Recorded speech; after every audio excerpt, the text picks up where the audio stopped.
So any Absolutely. thoughts on that? So what comes to mind is one of the core philosophies from the yoga tradition, specifically from the Upanishads, and that is Atman equals Brahman. So that is the soul is equal to God. Okay. And this was a foundational piece that woke up in me. So I had thought that my upbringing and the conditions of reality around me, I was bad, I was wrong. Welcome back to Trauma Philosopher. We've got with us today Ashley Coleman, who's an amazing yogi, Reiki, and rather spiritual healer with a whole bunch of other things that she focuses on. We really wanted to drop in. She does some amazing things with recovery. And right now, one of her main jobs is working at a local recovery. What happened here? Let's see.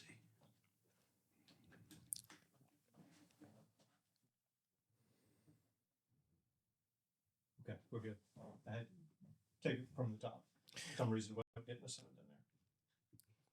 Welcome to Trauma Philosopher. We've got Ashley Coleman with us today. We've been trying to get this particular recording going all day, and it's been met with this, it seems like a tremendous amount of resistance.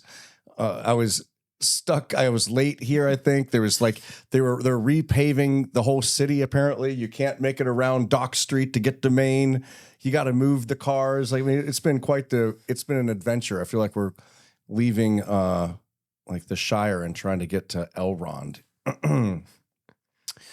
She does some amazing work with recovery at the McShin Foundation, and we've already kind of done some intros.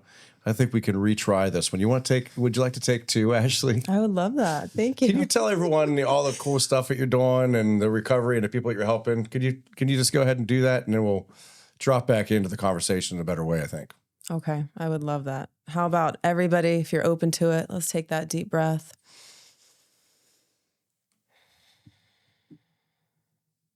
And thank you so much for having me. I do lots of different things that can really be summed up as soul healing, I feel. So healing the stuff that you don't see, that creates the stuff that you do see. So I could go down a list of certifications and things, but what I would love to share is my business is Winged Alchemy. We have a mystery school, and that's an online membership. So we bring seekers in, unite seekers with the goal of evolving, not just ascending upwards and attaining some greater, better version of ourselves, but actually evolving in a place where we are like, I am enough as I am. So really balancing out this upward seeking with how we're living from day to day.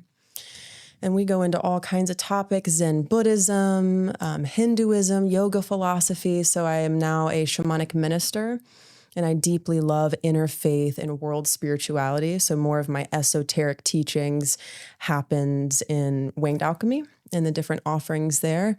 And then more foundational wellness, emotional regulation, nervous system teachings.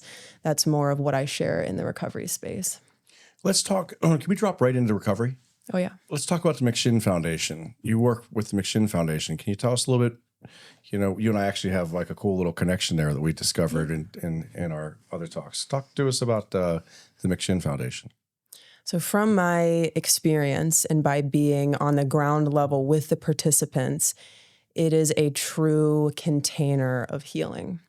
So it is like, and I work with people in very early recovery, teaching mindfulness and different topics like that. So what I experience as McShin is a container for healing. And it's like putting a cast on a broken bone, right? We are self-healing mechanisms.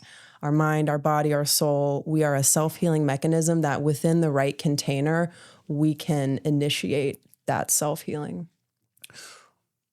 When you're working with the people at McShin, some of these, the people that are dealing with recovery, what are the biggest things that you're discovering with your work that's having that's the most profound or the most effect, at least from what you're seeing?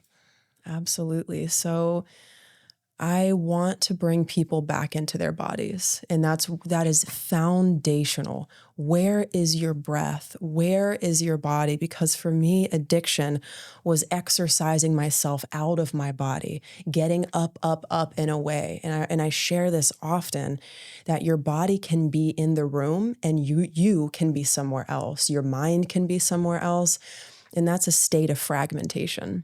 So what I love to talk about is the word recovery. What are we recovering? And this is the reunification of the self. Recovery is to recover something, to bring yourself back into a state of wholeness. Healing means wholeness. Yoga means union. So that teaching I bring up really often. We always drop into the breath. We always ground into the body and arrive, because how far can you go with a group if we're not in the body? And so it starts there. And then I say very often, every class pretty much, if you're squeezing the breath, you're telling the brain that you're in danger. And so many of us, me included, we forget to breathe. And so anxiety and in these different states, these lower states, we can alter them through the breath alone. Can we talk more about when we're talking about lower states? So, there's a couple different ways we can start looking at that, whether it's like the Dr. David Hawkins, like power versus force, consciousness levels. Can we talk a little bit about what are we talking about lower states? What lower states are we dealing with when we're dealing with addiction versus some of these other things?